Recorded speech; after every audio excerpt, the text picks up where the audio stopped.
Auzubillahiminash-shaytanir-rajim. Bismillahir-rahmanir-rahim. Assalamualaikum. This is me, Sarana Sidwal, your chemistry and biology teacher. We were discussing the 9th class chemistry, chapter number 2, atomic structure.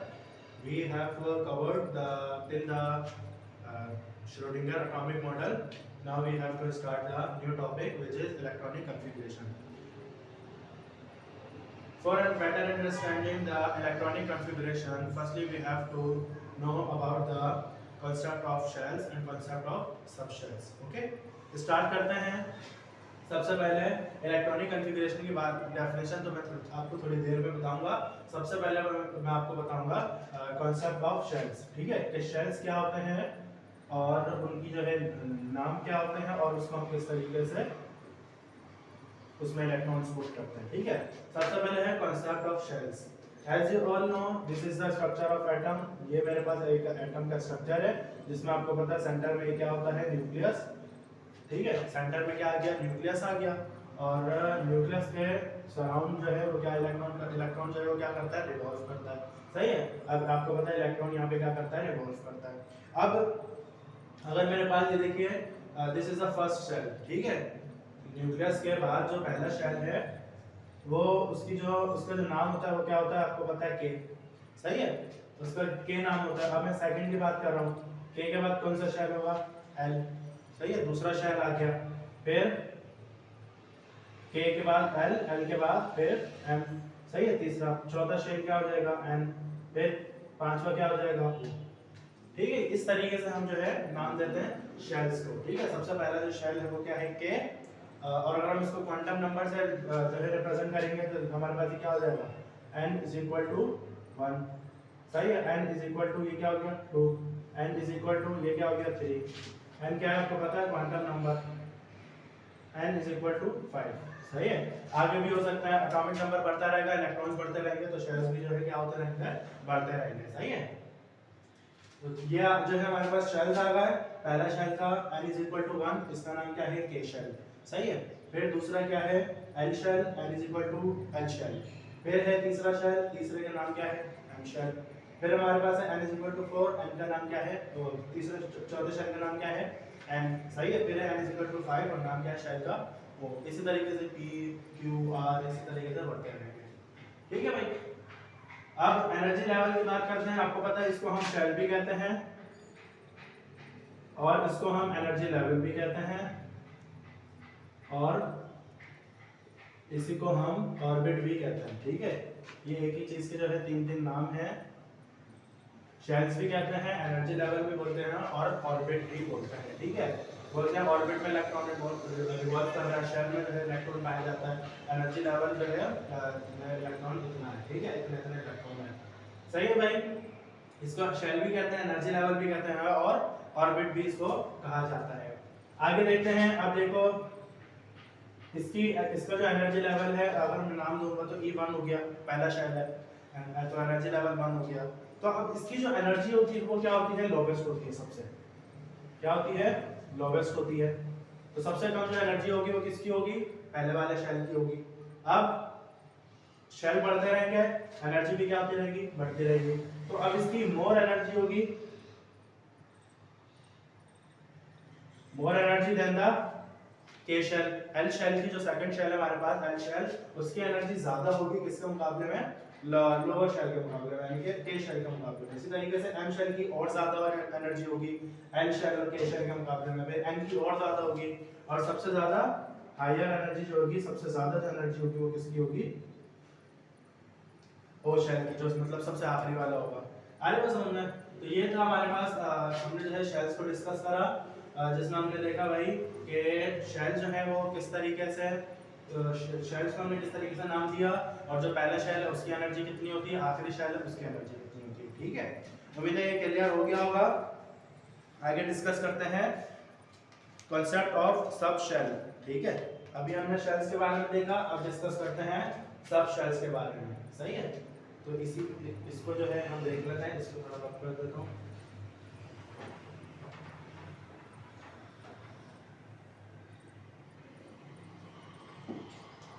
Concept of सब shells.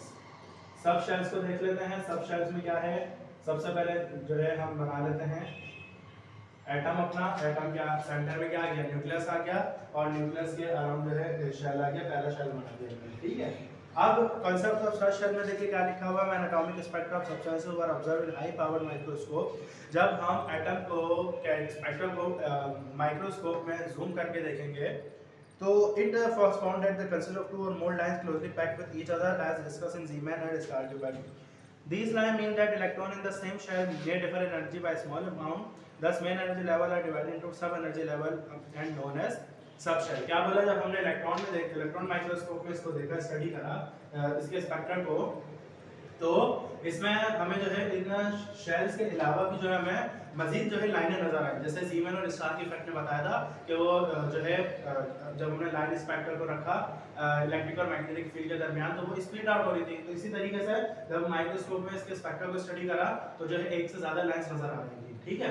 तो उसको बोला हमने भाई कि ये जो शेल है इसके अंदर जो मतलब जो लाइंस ब्रेक आ रही है, जो नजर आ रही है लाइंस, उसको उन्होंने फिर नाम दिया किसका, सब शेल्स का। सही है, किसका नाम दे दिया, सब शेल्स का नाम दिया। आगे बस मतलब when electrons are in many number in a shell they show repulsion and main shell split into subshell which are named as P, D and F। और फिर हमने मेन शेल को यानी कि जो पहला शेल है, मेन शेल है जो सबसे ऊपर बड़ा वाला है, उसको जो फिर ब्रेक कर दिया किसमें, सबशेल में, और उसको नाम दे दिया किसका, S का, P, D और F का। तो ये चार सबशेल हैं, इसको जो है हम अब स्टडी करेंगे, ठीक है। तो ये भी जो है पता होना चाहिए कि values of n shell and subshell. अब देखो, अब बताएंगे, अब जो है डिस्कस करते हैं कि सबशेल जो है पहले शेल में कौन सा सबशेल होता है, दूसरे शेल में कौन सा सबशेल होता है, तीसरे में फिर कौन सा सबशेल होता है, ठीक है। पहला शेल है तो पहला शेल है, इसमें से कितना सबशेल होंगे, 1 सबशेल होंगे। और कौन सा सबशेल होता है, S सबशेल होता है, ठीक है। S सबशेल जो है वो किसमें पाया जाता है, पहले वाले में पाया जाता है, सही है। अब दूसरा शेल आ गया, नंबर 2 आ गया। तो दूसरा शेल है, इसमें कितने सबशेल होंगे, 2 सबशेल होंगे। एक तो S होगा और दूसरा कौन सा होगा, P होगा। आगे बात समझ में, ठीक है।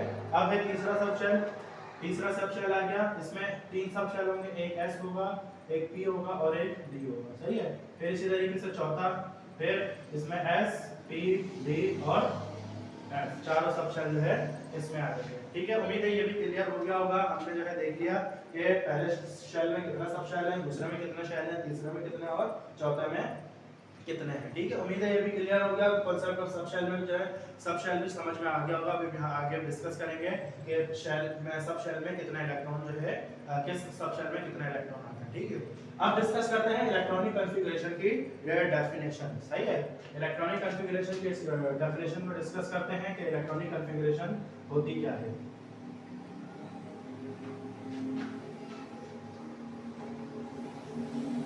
तो इलेक्ट्रॉनिक कॉन्फ़िगरेशन की देखें डेफिनेशन लिखी हुई है कि the distribution of electrons among the different orbit or shell and subshell according to some rule is known as the electronic configuration। क्या बोल रहे हैं इलेक्ट्रॉनिक कॉन्फ़िगरेशन, इलेक्ट्रॉनिक कॉन्फ़िगरेशन में क्या होता है कि इलेक्ट्रॉन्स की डिस्ट्रीब्यूशन डिफरेंट शेल्स में, सबशेल में कुछ रूल्स के हिसाब से, सही है, कुछ रूल्स को फॉलो करते हुए, कुछ रूल्स के हिसाब से इलेक्ट्रॉन्स को अरेंज करना, इलेक्ट्रॉन को डिस्ट्रीब्यूट करना डिफरेंट शेल्स में और सबशेल्स में, वो क्या कहलाती है, इलेक्ट्रॉनिक कॉन्फ़िगरेशन कहलाती है, ठीक है। The distribution of electrons in subshell और the in a shells or subshell according to some rule is known as electronic configuration, सही है। दोबारा बता रहा हूँ कि इलेक्ट्रॉनिक कॉन्फ़िगरेशन की डेफिनेशन, इलेक्ट्रॉनिक कॉन्फ़िगरेशन की डेफिनेशन ये है भाई कि इलेक्ट्रॉन्स को डिस्ट्रीब्यूट करना डिफरेंट शेल्स में और सब शेल्स में अकॉर्डिंग टू सम रूल्स, ठीक है। और सम रूल जो है, कुछ रूल है वहाँ पर भी डिस्कस करेंगे। तो उन रूल्स को फॉलो करते हुए, उन रूल्स के हिसाब से इलेक्ट्रॉन्स को डिस्ट्रीब्यूट करना क्या कहलाता है, इलेक्ट्रॉनिक कॉन्फ़िगरेशन कहलाता है, सही है भाई। उम्मीद है इलेक्ट्रॉनिक कॉन्फ़िगरेशन की डेफिनेशन भी क्लियर हो गई होगी। Generally, the most stable electronic configuration is represented when an atom is at the ground state with a less energy level, electron filled in increasing order from lower to higher energy level। और एक और बात क्या बोल रहे हैं कि electron को जो हम फिल करते हैं वो इंक्रीजिंग ऑर्डर में करते हैं, ठीक है। यानी कि जिसकी सबसे कम एनर्जी है उसको पहले फिल करेंगे, फिर उसके बाद वाली एनर्जी को, फिर उसके बाद वाली एनर्जी को, और सबसे हाईएस्ट वाली को सबसे एंड में इलेक्ट्रॉन को फिल करेंगे, ठीक है। आगे क्या लिखा हुआ है, the maximum number of electron that can be accommodated in a shell is represented by the formula 2n²। क्या बोल रहे हैं कि किसी भी शेल में कितने इलेक्ट्रॉन आ सकते हैं, अगर आपको वो मालूम करना है तो आप एक फॉर्मूले के जरिए मालूम कर सकते हैं। फॉर्मूला है 2n²। ठीक है, इस फॉर्मूले से आप मालूम कर सकते हैं कि किस शेल में कितने नंबर ऑफ इलेक्ट्रॉन आ सकते हैं। ठीक है, फाइंड करते हैं, देखते हैं। अगर मैं बात करूं पहले शेल की कि पहले शेल में कितने इलेक्ट्रॉन आ सकते हैं, तो n की जगह मैंने क्या लिखा, 1 लिखा, पहला शेल ले लिया। 1 का स्क्वायर क्या होता है, 1 होता है, तो 2 1 जा 2। तो पहले शेल में कितने इलेक्ट्रॉन आ सकते हैं, 2 इलेक्ट्रॉन आ सकते हैं। ठीक है, यानी कि के शेल में कितने इलेक्ट्रॉन आ गए, 2 इलेक्ट्रॉन आ सकते हैं। अब आगे देखते हैं, 2n² फॉर्मूला दोबारा लगाया। अब मैं बात करता हूँ अगर सेकंड शेल की, तो सेकंड शेल में 2 का स्क्वायर, 2 2 जा 4, 4 2 जा 8, तो 8 इलेक्ट्रॉन आ सकते हैं किसमें, दूसरे शेल में। एल शेल में कितने इलेक्ट्रॉन आ सकते हैं, 8 इलेक्ट्रॉन आ सकते हैं। आगे बढ़ते हैं, 2n², 2n की जगह क्या आ गया, 3 आ गया और फिर 2 आ गया। 3 का स्क्वायर, 3 3 जा 9, 2 9 जा 18। सही है। तीसरे शेल में कितने आ सकते हैं, कितने आ सकते हैं, 18 आ सकते हैं। आगे बढ़ते हैं, इसी तरीके से मालूम करते हैं हम चौथे शेल की। तो n की जगह 4 आ गया, 4 का स्क्वायर 16, 2 16 जा 32। तो चौथे शेल में कितने आ सकते हैं, 32। n शेल में कितने आ सकते हैं, 32 इलेक्ट्रॉन आ सकते हैं। ठीक है, तो इस फॉर्मूले की मदद से एमसीक्यूज में भी आ सकता है, find out the electron in L shell, K shell, M shell. तो इस तरीके से आपको के एल एम पता होना चाहिए भाई कि इसका नाम क्या है, कि के कौन सा शेल है, के एल कौन सा शेल है और एम कौन सा शेल है। तो फॉर्मूला भी याद होना चाहिए, 2n², आसान सा है। तो इस फॉर्मूले को पुट करके आप आसानी से मालूम कर सकते हैं कि number of electron in the different shells. सही है, उम्मीद है शेल भी जो है, शेल इलेक्ट्रॉन मालूम करने के लिए मालूम करना भी आपको जो है आ गया होगा। सही है, आगे बढ़ते हैं। This is the slight difference in energy level of subshell. The subshell S filled first, then subshell P and onward. The distribution of maximum electron in subshell is as follows. अब क्या बोल रहे हैं कि सबशेल की बात कर रहे हैं, अभी हमने सबशेल में देखा, अब सबशेल में देख रहे हैं कि सबशेल में आप जो है किस तरीके से, सब शेल में आप किस तरीके से इलेक्ट्रॉन मालूम कर सकते हैं। तो सब शेल में इलेक्ट्रॉन जो मालूम कर सकते हैं वो उन्होंने बताया हुआ है इंक्रीजिंग ऑर्डर के हिसाब से, कि सबसे जो कम एनर्जी होती है वो एस सब शेल की होती है, फिर उसके जो ज़्यादा उससे ज़्यादा पी की होती है, फिर उससे ज़्यादा डी की होती है, और सबसे ज़्यादा एफ सब शेल की होती है। सही है, तो देखते हैं कि जो है अच्छा इन्होंने बताया हुआ है कि एस शेल में मैक्सिमम इलेक्ट्रॉन कितने आ सकते हैं। ठीक है, एस सब शेल है, एस सब शेल है, तो इसमें मैक्सिमम इलेक्ट्रॉन कितने आ सकते हैं, 2 आ सकते हैं। ठीक है, 2 इलेक्ट्रॉन्स, ये आपने याद रखना है। पी में के जो है मैक्सिमम कितने आ सकते हैं इलेक्ट्रॉन, 6 इलेक्ट्रॉन आ सकते हैं। फिर इसी तरीके से D electron, D subshell में कितने आ सकते हैं, 10 इलेक्ट्रॉन आ सकते हैं। और एफ में कितने आ सकते हैं, मैक्सिमम 14 इलेक्ट्रॉन आ सकते हैं। सही है, ये आपने याद रखना है। अब हम इलेक्ट्रॉनिक कॉन्फ़िगरेशन करेंगे डिफरेंट एलिमेंट्स की, तो फिर जो है वहां पर ये काम आएगा। सही है, आपने देखना है एस में वह 2 इलेक्ट्रॉन आ सकते हैं मैक्सिमम। सही है, कम आ सकते हैं, 1 इलेक्ट्रॉन हम फिल कर सकते हैं, 2 से ज्यादा नहीं कर सकते, 3 नहीं कर सकते। इसी तरीके से पी है, तो पी में जो है 6 इलेक्ट्रॉन फिल कर सकते हैं मैक्सिमम, 7 नहीं कर सकते, 5 कर सकते हैं, 4 कर सकते हैं, 2 कर सकते हैं, 3 कर सकते हैं। सही है, तो इसी तरीके से डी में मैक्सिमम 10 इलेक्ट्रॉन आ सकते हैं, 10 से ज्यादा नहीं आ सकते, 10 से कम आ सकते हैं, 5 आ गया, 4 आ गया, 1 आ गया, 9 आ गए। इसी तरीके से एफ में एफ जो है 14 इलेक्ट्रॉन आ सकते हैं मैक्सिमम, तो 14 से ज़्यादा नहीं आ सकते, 14 से कम आ सकते। उम्मीद है कि क्लियर हो गया होगा। अब जो है हम डिस्कस करेंगे इलेक्ट्रॉनिक कॉन्फ़िगरेशन, इलेक्ट्रॉनिक कॉन्फ़िगरेशन को देखेंगे और फिर जो है अपना इलेक्ट्रॉनिक कॉन्फ़िगरेशन का आज का लेक्चर जो है वो इंशाल्लाह ख़त्म करेंगे। सही है, इस पर अब कर देता हूँ और स्टार्ट करेंगे हम इलेक्ट्रॉनिक कॉन्फ़िगरेशन। बहुत ज़्यादा इंपॉर्टेंट होती है इलेक्ट्रॉनिक कॉन्फ़िगरेशन, आती भी है पेपर में, तो आपने जो है अच्छे से समझना है इसको।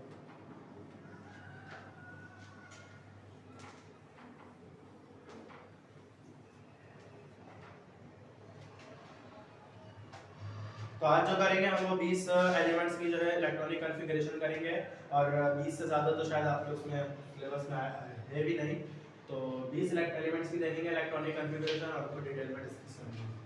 अच्छा, सबसे पहले जो है मैं एक जो है टेबल बना देता हूँ उधर, एक छोटा सा फॉर बेटर अंडरस्टैंडिंग। 1s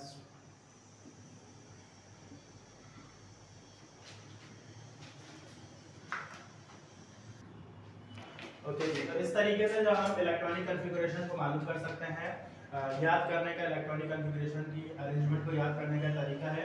सबसे पहले देखिए 1s के बाद इस तरीके से आके 1s को 2s, सबसे पहले तो जो है आपने लिख लिया 1s 2s 3s 4s 5s 6s और 7s, ठीक है। फिर एक जो है छोड़ दें, फिर लिखें 2p 3p 4p 5p 6p 7p। फिर तीसरे में जो है दो छोड़ दें, 3d 4d 5d 6d 7d। फिर तीन छोड़ दें ऊपर वाले, 4f 5f 6f 7f। सही है। अब इसको जो है इस तरीके से अरेंज करना है, 1s, फिर इसको मिला दें 1s 2 1s, फिर उसके बाद ये 2s, फिर 2s के बाद 2p, फिर 3s, फिर 3p, फिर 4s, फिर 4s के बाद 3d, फिर 4p, फिर 5s, फिर 5s के बाद 4d, 4d के बाद, तो ये थोड़ी सी जो है यहाँ पे डिस्टरबेंस हो रही है, जगह मैंने थोड़ी सी जो है स्पेस कम दिया हुआ है, लेकिन आप जो है इसको करके देखिएगा, आसानी से हो जाएगा। सही है। तो इस तरीके से बस आपने अरेंजमेंट याद भी कर सकते हैं, अगर याद नहीं हो रही तो आप जो इस तरीके से इसको लिख सकते हैं, ठीक है। अब जो हम इसके अकॉर्डिंग जो है हम अपनी इलेक्ट्रॉनिक कॉन्फ़िगरेशन सेट करेंगे। सबसे पहले हमारे पास एलिमेंट है हाइड्रोजन, और हाइड्रोजन का एटॉमिक नंबर क्या होता है 1। सही है। तो हाइड्रोजन का एटॉमिक नंबर 1 है। इलेक्ट्रॉनिक कॉन्फ़िगरेशन करेंगे तो सबसे पहले इसकी क्या होगा, इलेक्ट्रॉनिक कॉन्फ़िगरेशन 1। सही है। कौन से शेल में आएगा, जो 1 में आएगा। देखें ये पहला शेल है 1, और आपको पता है पहले शेल में कौन सा सब शेल होता है, एक ही सब शेल होता है, तो इसमें s होता है, तो 1s, ठीक है। 1s, s लिख दिया हमने। कितने इलेक्ट्रॉन है, 1 है, तो 1s 1, ठीक है भाई। उम्मीद है क्लियर हो गया होगा। 1s 1 आ गया। फिर है दूसरा देखिए हीलियम। हीलियम का एटॉमिक नंबर क्या होता है 2। इसको कैसे करेंगे, हीलियम के 2 इलेक्ट्रॉन है, तो ये भी पहले शेल में आएगा, इसका भी पहला शेल ही होगा। सही है, पहला शेल है 1s, कितने इलेक्ट्रॉन है 2, तो 1s2। ठीक है, 1 इलेक्ट्रॉन पहला शेल, s सब शेल में फिल करेंगे, और कितना आएगा इसमें 2। सही है, ठीक है भाई, समझ में आ रहा है। फिर तीसरा सब शेल, तीसरा एलिमेंट सॉरी लिथियम, क्या होता है इसका 3। करें इसको 1s2, 3 है इसके पास, 2 तो 1s में आ गए। अब दूसरा जो है दूसरे सब शेल में जाएंगे, जैसे अब यहाँ पे हो गया, ये s2 हो गया। 2 से ज्यादा मैंने बोला था, 2 से ज्यादा नहीं आ सकते, तो अब दूसरे शेल में जाएंगे। दूसरे शेल का नाम 2 में आपको पता है 2 होते हैं, पहले s फिर p होता है, पहले s को फिल करेंगे, तो इसमें कॉमा 2 दूसरा शेल, और s का कौन सा, s में कितने आएंगे 1। सही है भाई, समझ में आ रहा है। नहीं समझ में आया तो कमेंट में लाजमी पूछिएगा मुझसे, भाई कैसा समझ में नहीं आ रहा। फिर आता है बेरिलियम। बेरिलियम को देखिए 4, इसकी क्या हो जाएगी 1s2 और 2s2। सही है भाई। फिर 5 बोरॉन, बोरॉन का क्या हो गया 5, एटॉमिक नंबर 5, तो इसकी क्या हो जाएगी 1s2 2s2 और 2s2 भी हो गया। देखा, अब p में देखेंगे, 2p में देखेंगे, तो 2p में कितने जाएंगे 1 जाएंगे। सही है, 2p1। उम्मीद है समझ में आ रही होगी इलेक्ट्रॉनिक कॉन्फ़िगरेशन, बहुत आसान सी है। इसी तरीके से शेल बनाते रहे, आसानी से करते रहे, रफ में कर सकते हैं आप इसको। आगे क्या है 6 में देखिए, 6 में जो है 6 क्या है, बोरॉन हो गया।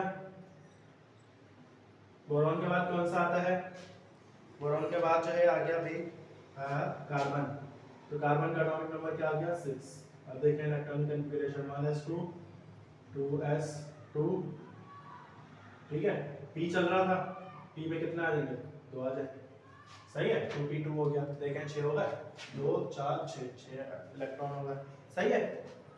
फिर कार्बन के बाद क्या होता है नाइट्रोजन, ठीक है। Nitrogen 7 atomic number 1s2 2s2 2p, कितने बचे, 2 हो गए, 3 आ गए इसमें, सही है। इस तरीके से करने हैं। फिर क्या है, ऑक्सीजन आ गया, नाइट्रोजन के बाद ऑक्सीजन आ गया। नाइट्रोजन का एटॉमिक नंबर क्या है, ऑक्सीजन का एटॉमिक नंबर क्या है, 1s2 फिर 2s2 और 2p4, सही है। कमेंट में बताना मुझे, मैंने बताया था ये में मैक्सिमम इलेक्ट्रॉन कितना आ सकता है, ये आपने कमेंट में लास्ट में बताना है, सही है भाई। फिर ऑक्सीजन के बाद फ्लोरीन, फ्लोरीन का एटॉमिक नंबर क्या होता है, 9, 1s2 2s2 2p5, सही है। इस तरीके से करनी है आपने। देखें 5 और 2 7, 7 और 2 9, 10, 10 कौन सा आ गया, फ्लोरीन के बाद कौन सा एलिमेंट आ गया, नियॉन, ठीक है। नियॉन, नियॉन का क्या होगा एटॉमिक नंबर 10, 1s2 फिर 2s2 2p6, देखें 6 ये 2 ये 2 कितना होगा, 6 4 10, सही है। आगे देखिए 11,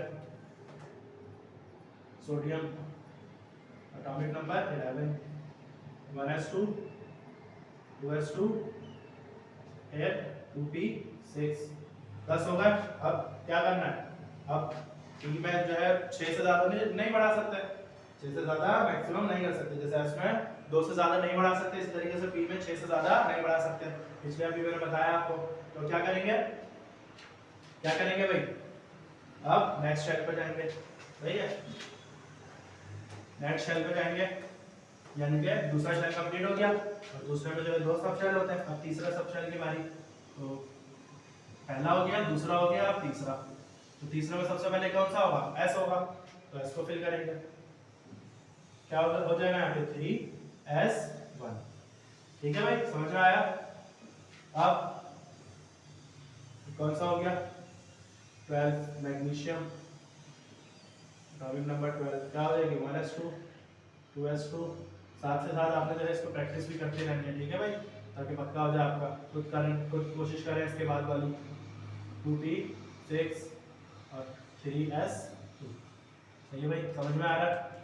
फिर 13 देखिए, मैग्नीशियम के बाद aluminium, 13 1s2 2s2 2p6 3s2, अब देखो 3s2 भी हो गया। अब इसके बाद आपको पता है कौन सा होता है, ये होता है, तो 3p1, सही है। इस तरीके से करनी है। 14 देखिए, सिलिकॉन, क्या होता है 14, 1s2 2s2 2p6 3s2 3p2, सही है, समझ में आ रहा है भाई। वीडियो अच्छी लगी है तो लाइक कीजिएगा, कमेंट कीजिएगा लास्ट में, ठीक है भाई। 15 देखिए, 15 कौन सा हो गया हमारे पास, सिलिकॉन के बाद 15 कौन सा हो गया, फास्फोरस, सही है, फास्फोरस आ गया 15, 1s2 2s2 2p6 3s2 3p3, सही है भाई। देखें 2 4 6 10 12 12 और 3 15, फिर sulphur 16, 1s2 2s2 2p6 3s2 3p4, समझ में आ रहा है ना भाई, कमेंट में आपने लाजमी बताना है समझ में आ रहा है तो। 17 कौन सा हो गया, सल्फर के बाद chlorine, 1s2 2s2 2p6 3s2 3p5, सही है। फिर 18 कौन सा हो गया, argon, 18 1s2 2s2 2p6 3s2 3p6, सही है। देखें 18 होगा, यहाँ पे 2 रह गया हमारे पास, 2 यहाँ कर लेते हैं। 19 कौन सा है, potassium, 19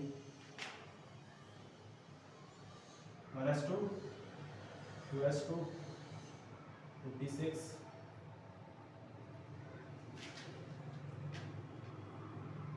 2p6 3s2 3p6 3p6 हो गया। अब 3p6 के बाद बच्चे जो है बोल रहे होंगे कि सर 3p6 के बाद जो है क्या आना चाहिए, 3d आना चाहिए, क्योंकि तीसरे शेल में 3 सब शेल होते हैं s p और d, लेकिन यहाँ पे d सब शेल अभी स्टार्ट नहीं होगा। यहाँ पर जो है चौथे शेल का आएगा 4s। ठीक है, जो है मैंने यहाँ पे जो लिख के बताया था, आप वहां से भी चेक कर सकते हैं कि जब इंक्रीजिंग ऑर्डर हो रहा होगा तो 4s की एनर्जी कम होती है 3d के मुकाबले में। ठीक है, तो 3p के बाद 4s फिल करेंगे, फिर बाद में उसके 4s के बाद 3d आएगा। सही है भाई, ये आपने याद रखना है। इसके बाद 3p के बाद 3d नहीं आएगा, 3d बाद में आएगा, क्योंकि उसकी एनर्जी ज्यादा होती है और 4s की एनर्जी कम होती है। मैंने पहले बताया इलेक्ट्रॉनिक कॉन्फ़िगरेशन में हम एनर्जी के इंक्रीजिंग ऑर्डर को देखते हुए बढ़ कर रखते हैं। ठीक है, जिसकी एनर्जी कम है उसको फिल करेंगे, फिर उसके बाद करेंगे उसकी, और फिर आहिस्ता आहिस्ता बढ़ती रहती है। ठीक है, ये नहीं करना कि पहले आपने ज्यादा एनर्जी वाली कर दी फिर कम एनर्जी वाली कर दी। तो यहाँ पे क्या आ जाएगा 4s1, देखिए 19 होगा, देखिए भाई 20 calcium, 1s2 2s2 2p6 3s2 3p6 3p6 और 4s2। ठीक है भाई, दैट्स ऑल फॉर टुडे। उम्मीद है लेक्चर समझ में आया होगा। इलेक्ट्रॉनिक कॉन्फ़िगरेशन जो है क्लियर हो गई होगी कि किस तरीके से इलेक्ट्रॉनिक कॉन्फ़िगरेशन देखते हैं। इसको जो है अपने पास कॉपी कर लें, स्क्रीनशॉट लेना चाहे स्क्रीनशॉट ले लें। सही है भाई, मिलते हैं इंशाल्लाह नेक्स्ट वीडियो में। वीडियो अच्छी लगी है तो लाइक कीजिएगा, कमेंट कीजिएगा, शेयर कीजिएगा, सब्सक्राइब कीजिएगा। दैट्स ऑल फॉर टुडे, इंशाल्लाह मिलते हैं नेक्स्ट वीडियो में, जिसमें हम स्टार्ट करेंगे अपना आइसोटॉप्स। लास्ट टॉपिक है चैप्टर नंबर 2 का, इंशाल्लाह आज इसको खत्म करने की कोशिश करेंगे।